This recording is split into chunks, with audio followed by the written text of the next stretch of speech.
Hello, everyone. Welcome back. Happy Thanksgiving to everybody. We know that Thanksgiving is a very special day of thanks, that we offer thanks to Hashem for all the goodness that God has given us throughout the world, even though we're during a time of pandemic where it seems that things are very harsh and difficult. But nevertheless, we have a lot to thank God for. Our families, our health, our job in most cases, for the food on the table. I was just at the market recently, and it's pretty crowded. People are there, people are shopping, people are eating, and even though things are difficult, we should thank God for what we have, not what we don't have. In olden days, believe me, they had it a lot worse than we have it today. And today we're very fortunate to be able to have so much. We live literally in a land of plenty. And it can be said for much of the rest of the world as well, certainly the Western world. The land of Israel. We are all living in very, very good times. Obviously, the pandemic is hitting us badly and harshly, and people are sick, and people are dying. But overall, things are good. And we have to give good to God, who is the source of all good. So I want to wish you all a happy Thanksgiving. Today is an auspicious day. Besides being Thanksgiving, today is the 10th of Kislev. And in the Chabad calendar, we celebrate the day of the 10th of Kislev with the release of the Mittler Rebbe, the second Lubavitch Rebbe, from his imprisonment in 1826, where he was imprisoned in the city of Vitebsk in Russia. And why was he imprisoned? Because of the same reason that his father, the Alter Rebbe, was imprisoned as well, and also got released as well in the late 1700s. So we know that the Alter Rebbe was released actually in 1798, and the Mittler Rebbe, his son, was released in 1826. Why were they imprisoned? What did they do wrong? So this was a time of great opposition to the Hasidic movement. The Hasidic movement, which is started by the Baal Shem Tov, Rabbi Yisrael, the Baal Shem Tov, in the mid-1700s in the Carpathian Mountain region of the Ukraine. And it became a charismatic movement, a movement that brought energy and life once again to the downtrodden masses of Jews who lived then. And the Jews were at a very low level. Spiritually, they were at a low level. And physically, they also were at a very low level. There were pogroms, there was hardships and poverty during that time. Along came the Baal Shem Tov, and he brought energy into the Jewish people. And he showed them that no matter who they are, no matter how much they know or don't know, no matter how poor they may be, God loves them, and God watches over them. And this type of attitude took hold on these people to such an extent that probably before World War II, a third to two-thirds of all the Jews in Europe were Hasidim, or followers of the Hasidic movement. So it became a very powerful movement. To this day, there are hundreds of thousands, if not millions, of followers of the Hasidic movement all over the world, different branches of the Hasidic movement. And it's an incredible movement. The Chabad movement itself is seen as the most dynamic movement in the Jewish world today, with centers all over the world, attracting people from different backgrounds, and religious and non-religious, and people who never thought they would set foot in a synagogue in their life are finding themselves coming to synagogues, attending classes. These days, even online classes. There are thousands and thousands of classes being given now online by Chabad rabbis all over the world. And the Chabad centers remain open, even during the pandemic. We're very careful, obviously. We require masks, and it's outdoors, and we separate from each other 6 feet, etc. But nevertheless, we're in business. And if people want to be with us online, virtual, as they say, that's available also. Every morning we have services at our center in University City, and I have a regular minion group of fellows who join us in person, but we also have several people who join us online. One person from Mexico, one person from Temecula, and another person as well from La Jolla who feels uncomfortable coming, and he wants to be very, very careful. So everyone's welcome in any way that they can come. We're always happy to have them. Getting back to the story of the Mittler Rebbe, so the Mittler Rebbe was the son of the founder of the Chabad movement, Rabbi Shneur Zalman, who was called the Alter Rebbe. And the Alter Rebbe was the successor of the Maggid of Mezrich. So let's backtrack just a bit. So we have the Baal Shem Tov, the founder of the Hasidic movement. His successor was Rabbi Dovber of the city of Mezrich, also in the Ukraine. And then the Maggid of Mezrich had many students that he sent all over the place throughout Europe to spread the teachings of Hasidic philosophy and the ways of Hasidus to the masses of people in every direction, wherever they lived. And he was a very, very smart man. He understood the capabilities of each one of his students. These were not just students, they were brilliant rabbis in their own right. So he would take someone who perhaps was very, very emotional, whose service to God was in a very emotional way, and he would put them in a place where Jews tended to be more emotional. So on and so forth it went. The student he had, which was the greatest student in terms of learning, someone who was a Talmudic expert, someone who wrote a Shulchan Aruch, a code of Jewish law, on the instruction of the Maggid, was Rabbi Shneur Zalman of Liadi. And Rabbi Shneur Zalman, he placed in Belarus, which was White Russia, which was near Lithuania, which was a center of a very strong Talmudic learning, and also great opposition to the Hasidic movement. The Vilna Gaon, of course, lived in Vilna, which was in Lithuania, the center of this area, and the opposition there was very, very strong. So strong, in fact, that people, in fact, slandered the Alter Rebbe and later his son, and said that they were doing all kinds of things that were improper. Obviously, they couldn't tell the authorities that they were teaching a new form of Jewish philosophy, a new form of Jewish wisdom. They really wouldn't have cared. But they were told that they were providing funds to the Russian enemies, the Turks, who ruled over the land of Israel at that time.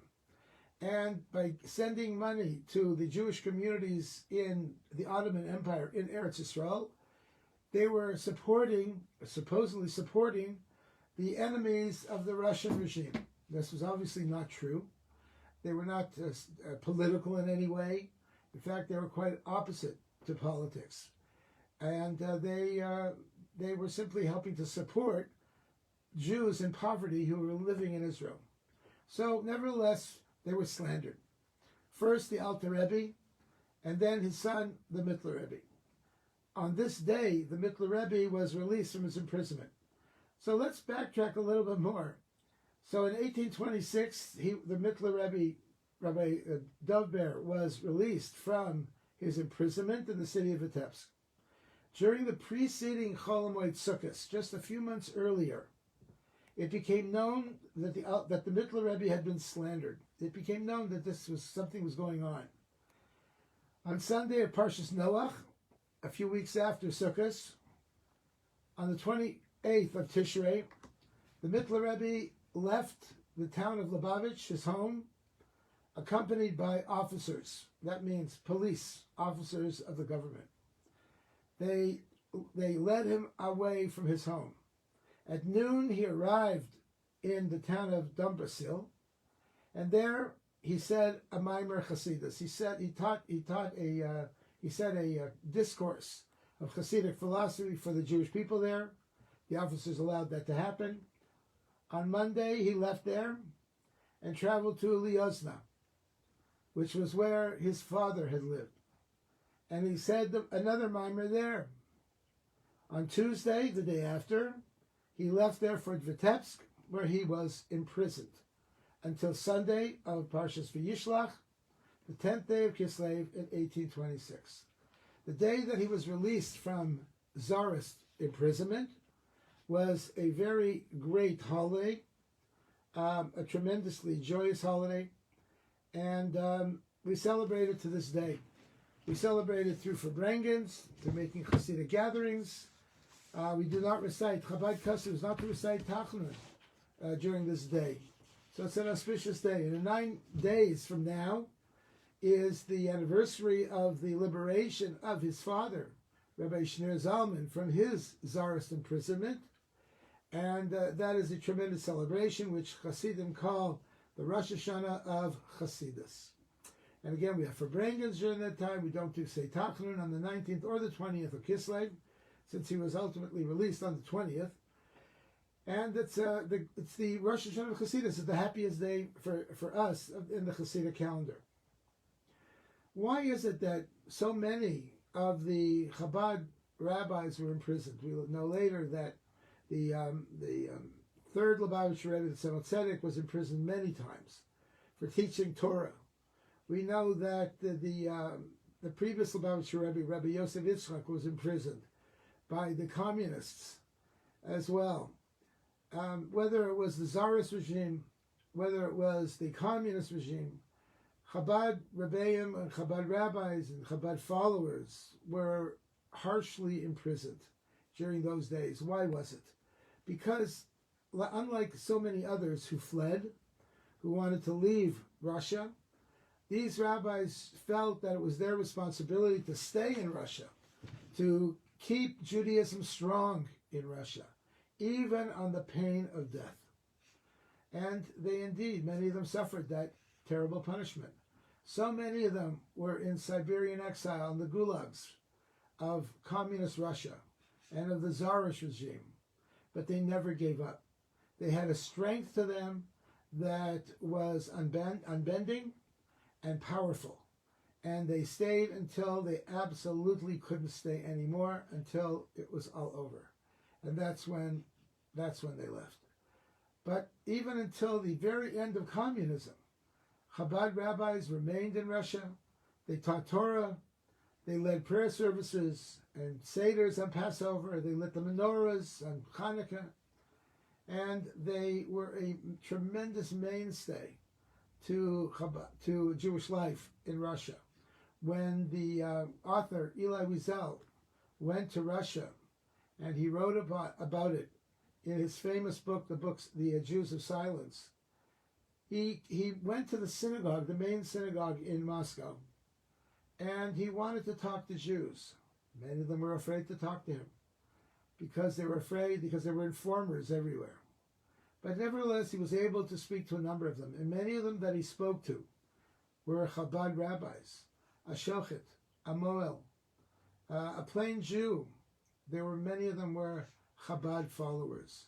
How incredible it was that they were able to keep Judaism alive for such a long time. In fact, I was reading an interesting thing that the founder, the father of the Hebrew language, Eliezer ben Yehuda, we're all familiar with the Ben Yehuda dictionary.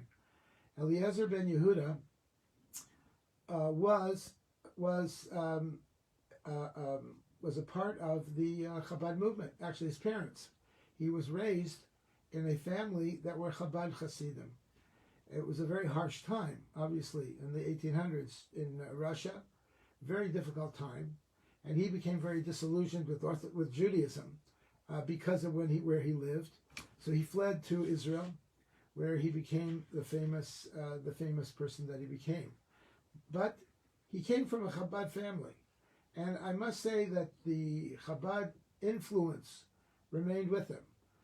He developed the Hebrew language at a time that nobody was speaking Hebrew. It was not a common language. In fact, in the history of the world, think about it, in the history of the world, there has never been a case of an ancient language coming back and becoming a popularly spoken language once again. Never. The Romans spoke Latin. Latin is not a commonly known language.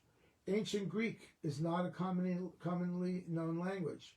Ancient Egyptian, what language did the Egyptians speak? Who knows?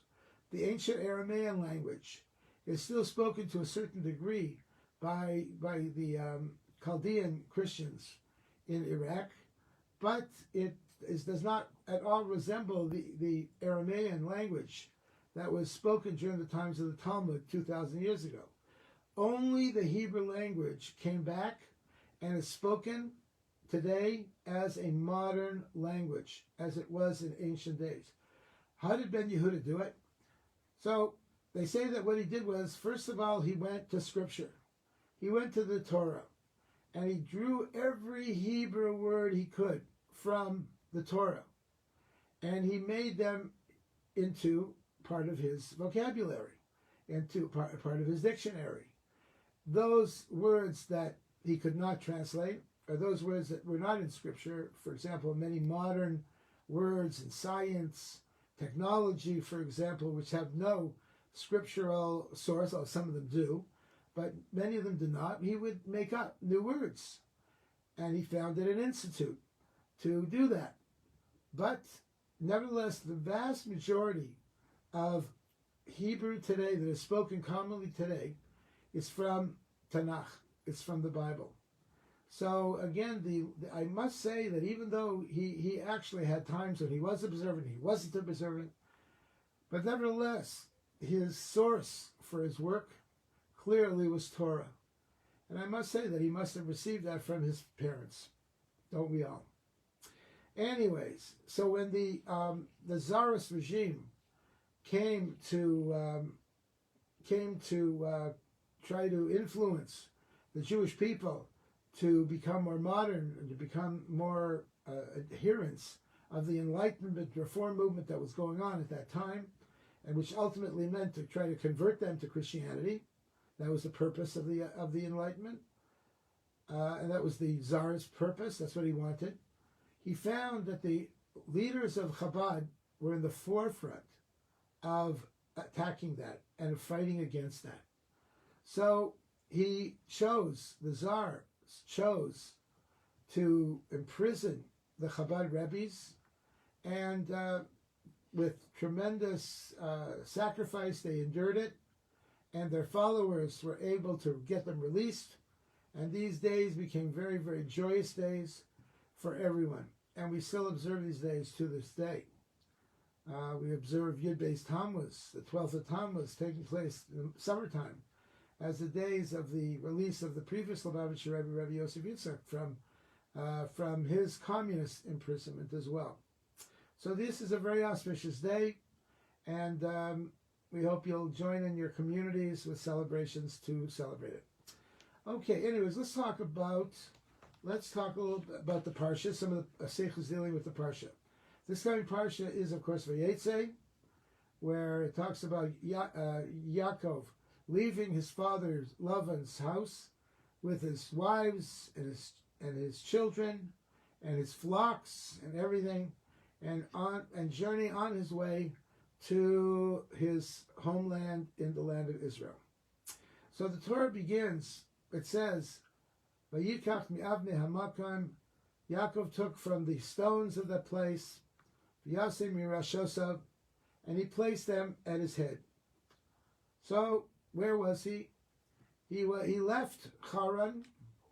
He left Haran, and he stopped off at a place for the night. Where was this place? Where was this place? It says V'avnei hamakom. Where was the makom? Where was the place? Our sages tell us this was the place of the Holy Temple, the Temple Mount, where the temple was destined to be rebuilt, to be built there and rebuilt there, the place where Abraham went to sacrifice his son Yitzchak. It's a very, very holy place, and that place has different names. Har Tzion, it's called the Temple Mount, the Har HaMoriah, etc. Bethel, it's called Bethel as well, the house of God. So it says that he took from some of the stones and placed them around his head. And Rashi explains they placed them like a gutter pipe around his head because he feared wild beasts would attack him. So the Rebbe asks the question. He says, why did he just place stones by his head? Why didn't he place the stones all around him, not just his head? If Yaakov wanted to protect himself through natural means, rather than relying on a miracle, why did he just place them around his head? On the other hand, if the reason he did not build a blockade around the rest of his body was because he trusted that God would protect him, why did he take extra measures to put them by his head? Either God was going to protect him or he wasn't. If he was going to protect him, what did he need even any stones for? And if he wasn't going to protect him, why did he just put them on his head and not his whole body? That's the question the Rebbe asks. And he answers it interestingly. He says, clearly, it has deeper significance. Yaakov was about to enter a new stage in life. Until now, the Torah tells us that Yaakov was an innocent man. Ishtam Yoshev Olim. He was an innocent man who dwelt in the tents of Torah. And this is a reference to the time that he spent in the yeshiva of Shem and Aver. So at this time, Yaakov was leaving his parents' home. He was going to Haran to join with his mother's brother, Lavan. Yaakov was still single at this time, and he was about to enter into his life's journey. He was all by himself. When he left his mother and his father, he went to the yeshiva of Shem and Aver, where he studied there for many, many years. And these were the center of Torah study at that time. He was not married yet. Yaakov would be entering the workforce, living in Haran, working with the sly Lavan, his uncle. So he realized that the journey to Haran alone, already exposed him to wild animals. Not the real wild animals, but the wild animals who are people wild animals. An allusion to the spiritual dangers that even the lead up to his imprisoned transition would pose. He was going to be exposed to influences that were negative influences, that were influences at the level of wild animals. Just like when young person leaves their home and they go off to college, every parent is worried to make sure that the child will turn out to be okay, that he won't be influenced by all the negative, evil influences that await our young people out there in the world. And we hope and pray that that won't happen. And in this case, his mother, Rivka, sent him to live with Lavan, who she knew was not a good person. And it would take a lot of energy and a lot of Yaakov's willpower to withstand the evil influence of this man. He realized that the journey to Lavan alone exposed him to these influences. At the critical point, that says the Torah, Yaakov chose to protect his head.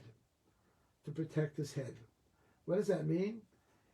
Yaakov demonstrated that to ensure our commitment to Torah values, even when we're engrossed in making a living and going about our regular life, our heads must be guarded.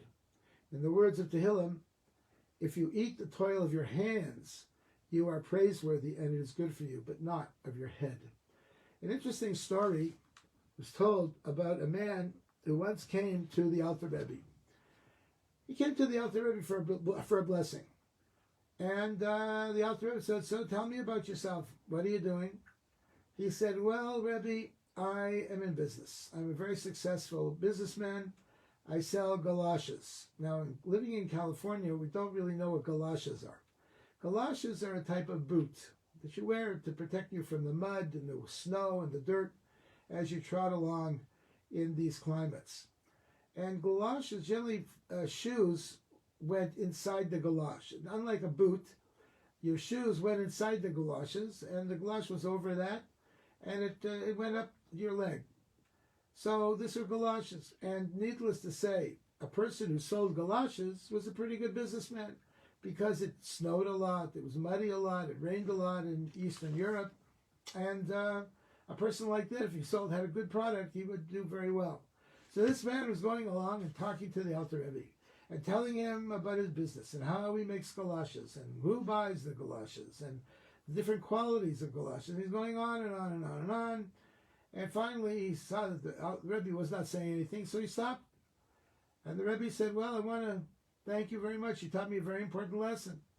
The man was very happy to teach the Rebbe about the lesson of Galoshes and business. And the Rebbe said, until now, I thought that Galoshes just go on your feet. But now I realize that Galoshes can also go on your head. That if your mind is so much involved with the Galoshes, this is not a good thing. It's one thing for the Galoshes to be on the feet, but when they completely take over your mind and your intellect and your brains and your head, then you've got some problems there, my friend. So it says that we have to protect our head.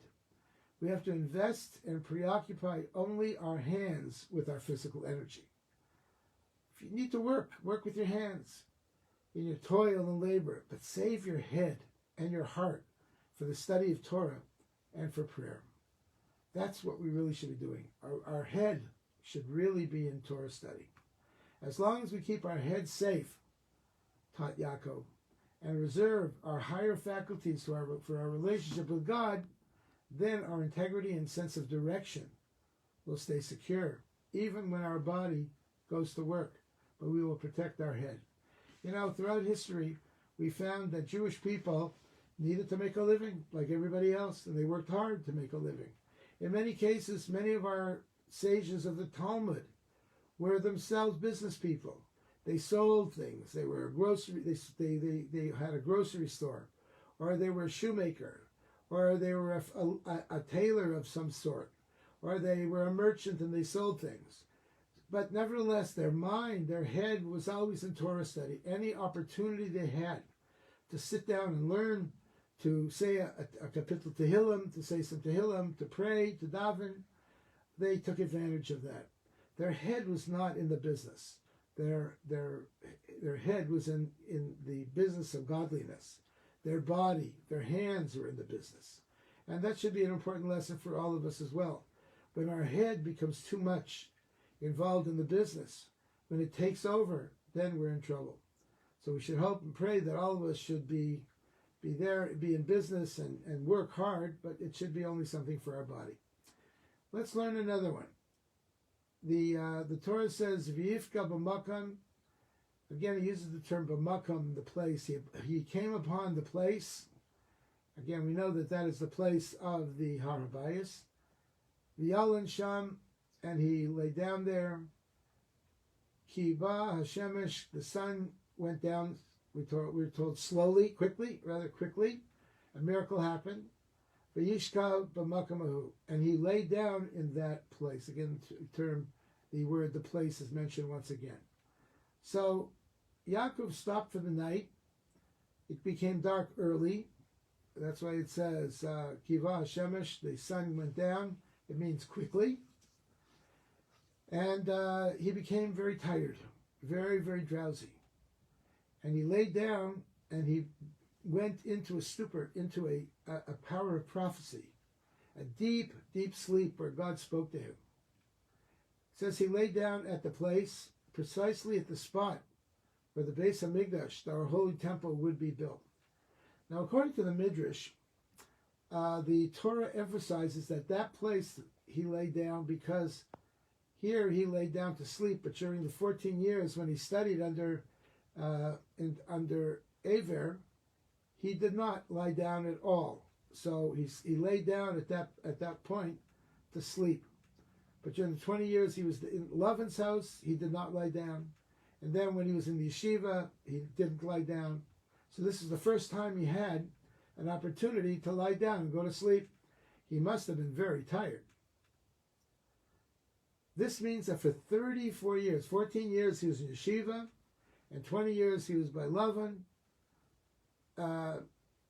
He did not sleep. The only place he lied down for a good night's sleep was where?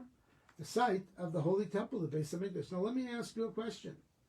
The Rebbe asks, how could it be that Yaakov lay down for a relaxing and peaceful sleep there, the holiest place in the entire world? That's where he chose to go to sleep? That's where he wanted to sleep? Of all the places to sleep, that would be the least likely that he would do that. Why does it say he fell asleep there? So the Torah's account of Yaakov's rest on the temple alludes to a great revelation of godliness that would one day take place there.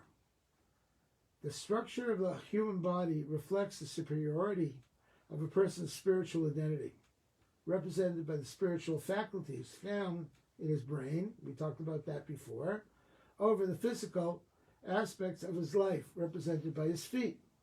So we have two aspects in our life. We have our physical aspect, represented by our feet, and our spiritual aspect, our spiritual faculties, represented by our brain.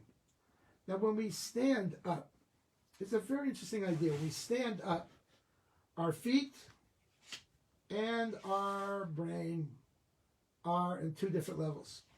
The feet and the lower faculties are lower and beneath and subject to our minds, the seat of our spiritual awareness. Our head is up above, our feet and our lower faculties are down below. When we lie down, however, they're both on the same level. The head and the feet are level.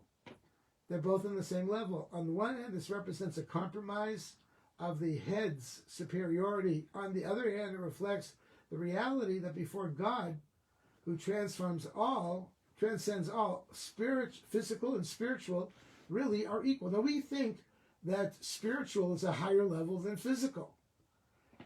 After all, it is in many cases. Physical is very low, close to the ground. Spiritual is up above, high up. But consider this. Consider from God's perspective. From God's perspective, there is no difference between physical and spiritual. They are both equal. They are both at the same level. They're both flat on the same level. If you are looking from above, say from a spaceship, high above the ground, and you look down on the earth, it all looks the same. It doesn't look like one area is higher than the other area. Even the mountains appear to be the same level as the oceans. They all look the same. They are all on the same level. And so it is from God's level, from God's transcendent essence, the Rebbe says. Physical and spiritual are exactly on the same level. It therefore came to be that Yaakov laid down to sleep specifically at the future site of the Holy Temple. His feet level with his head. For in the presence of God, the height and spirituality is of equal footing with the lowly material world that it must guide and uplift. That therefore we have to realize that our physical level is very, very important. And this is a very important idea that Hasidic philosophy teaches. That through the physical world, we are able to elevate the spiritual levels.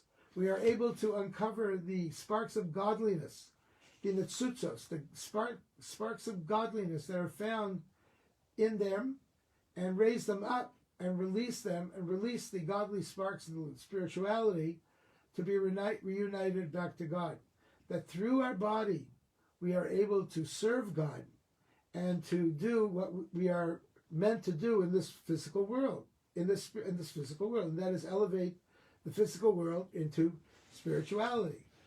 God, when he created man, obviously the angels complained. And the angels said, "What are you doing? You have us. We'll serve you day and night. We will sing your praises day and night. What do you need a physical, lowly man to do?" And the answer is that God needed physical man in order to raise up the spirituality, the godliness inside the physical world. And that makes us even on a greater level, a higher level, even than the angels.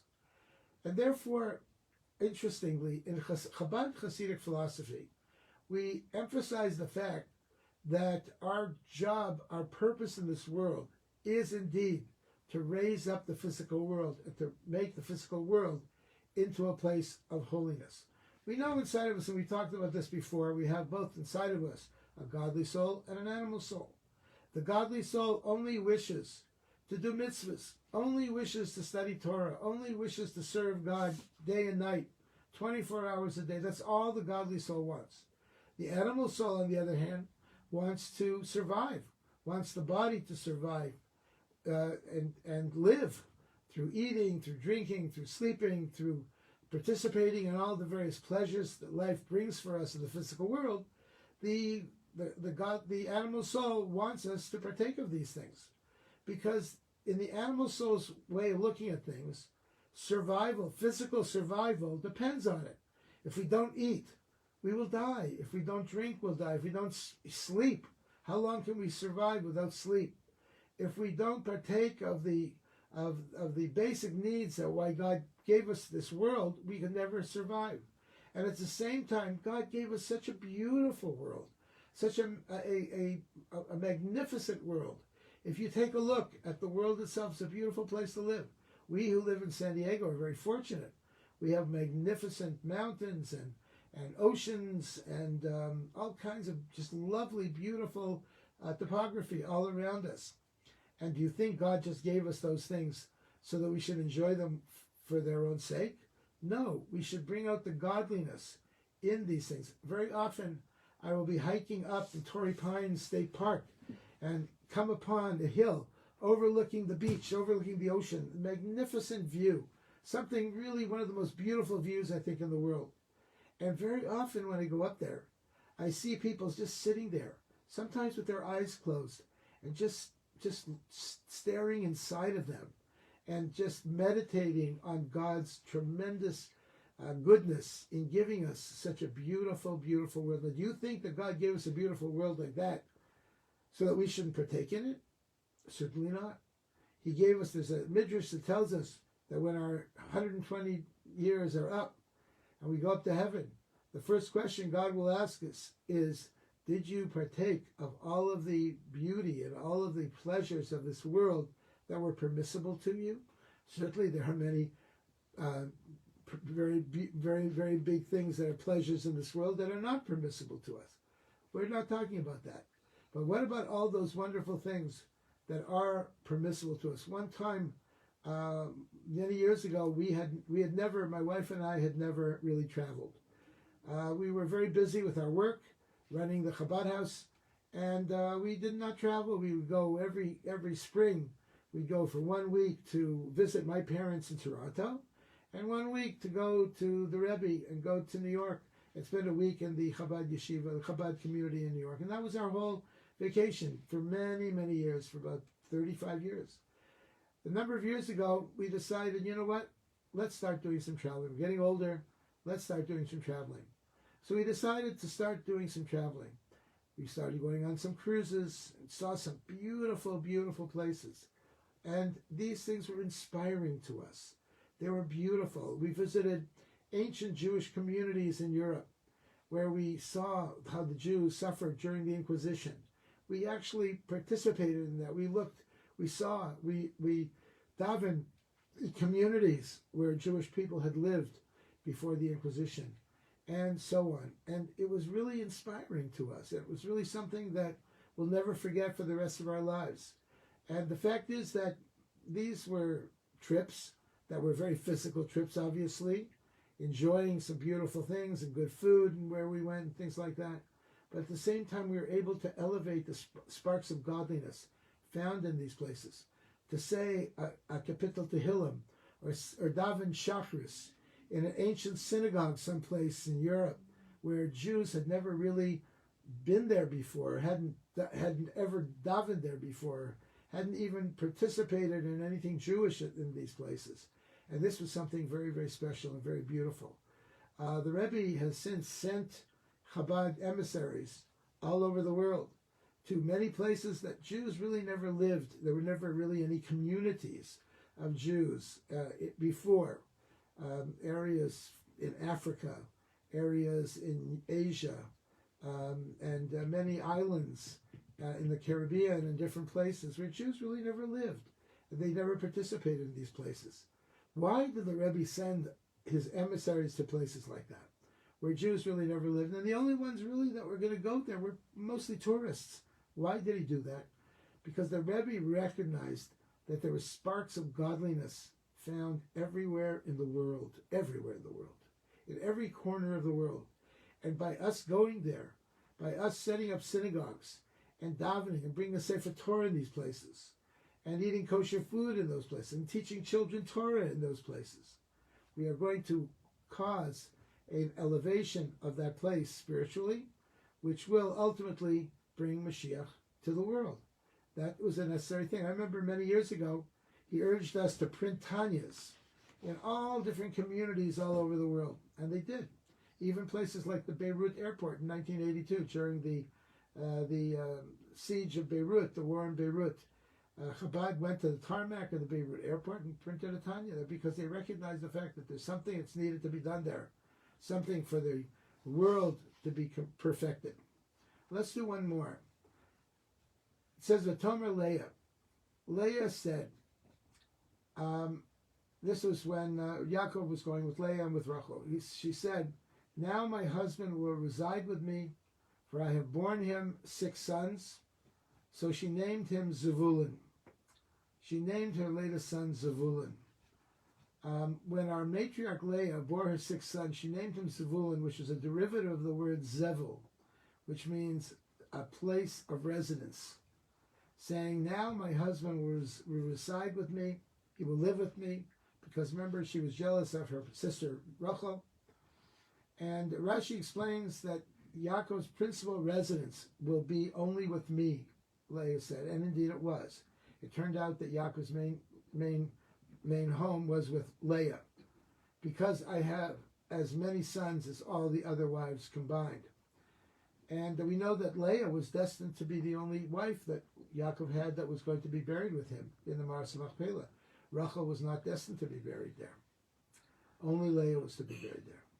According to the Kabbalah, your given name is not merely a product of your parents' personal preference, but rather God endows parents with the wisdom and the prophecy, the power of prophecy, to choose names that are uniquely associated with their soul, with their child's soul. So the name we give our child is the name that God wants our child to have. Once it happened that somebody came to the Rebbe and said, Rebbe, we're expecting a child. What should we name our child? You tell us what we should name. The Rebbe said to him, God is the one who gives you the name. You are empowered by the power of prophecy. You should choose the name. That's the name that the child is meant to have. God endows parents with the wisdom to choose those names.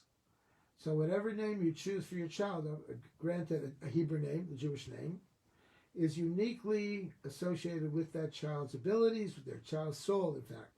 And that's the name of the child's soul. So the name Zevulun signifies not only a milestone that Leah reached with his birth, but also the nature of that child. The very nature of that child. Zvulun's association with places of residence can be, in other words, that Yaakov was going to reside there, it can be explained in light of the well-known arrangement that the tribe of Zvulun had with the tribe of Yisachar. And we're very familiar with this idea that Zvulun was a merchant, he was a wealthy man, and Yisachar was a scholar.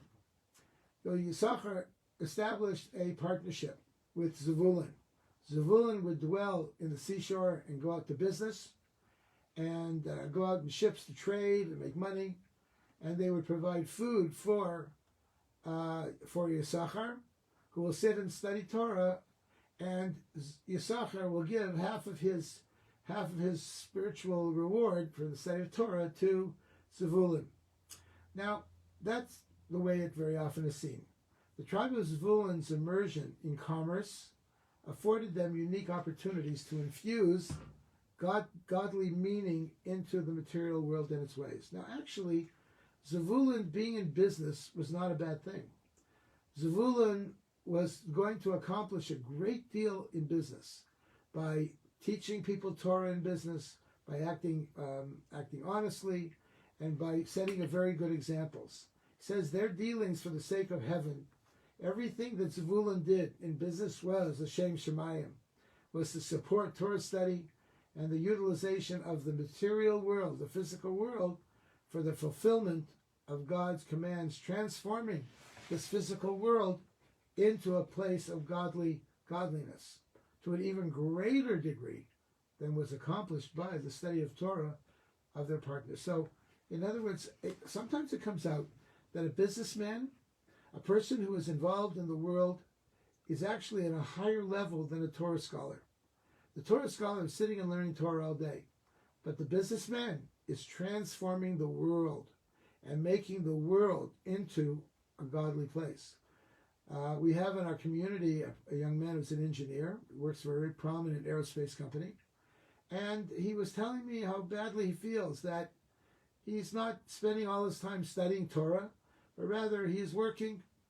And I knew for a fact that he was involved with one of the main state-of-the-art fighter airplanes that is being produced these days.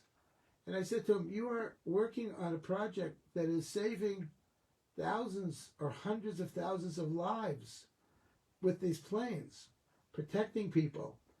And it's a tremendous thing that you're doing. You're doing more mitzvahs than any Torah scholar I could possibly imagine. Israel, who's flying these planes into hostile territory, protecting the people of Israel. The United States, who flies these planes, in protecting the American people from its adversaries. What is greater than that? Certainly studying Torah is a very important thing. But a typical average businessman accomplishes in many cases more mitzvahs, does more mitzvahs than even the greatest rabbi. Think about it. It's true. A rabbi is sitting and learning. A rabbi is putting tefillin on with people. And these are important things. But a businessman can be out in the world, transforming the world itself into a place of holiness, a place of Torah. So in many cases, even, we know that Zvulun is mentioned before Yisachar. When they say because he's helping Yisachar to learn Torah. But in fact, Zvulun in many cases is on a higher level than Yisachar, a greater level than Yisachar. Hence the name Zvulun, for it specifically the Zvulun, the business person, who has the greatest potential to develop this world into a zevel, a place where God can call home. And indeed, the Zvulun is the one who prepares the world for the coming of Mashiach, prepares the world for God to dwell there. So therefore, the business people, the people who are the common folk, the people who eke out a living through the sweat of their brow, as they say, can be even on a higher level than a Torah scholar. And this is something that the Baal Shem, getting back to the idea of the Baal Shem Tov, the Baal Shem Tov taught us the importance of respecting of the common person, that the common person who works hard, who provides for his family, who gives tzedakah to his community and to the poor, is a very, very holy person. During his time, the rabbis of the time looked down on the common folk, and they laughed at them, and they said, they're not accomplishing anything, they are the higher ones. But the Baal Shem Tov said, no. Actually, the common folk are bringing down godliness much more even than the greatest rabbis. And that should be an important lesson for all of us as we participate this year in Thanksgiving, and we thank God for all of the physical blessings that we have in the world. Don't think that these physical blessings are small. They're very great.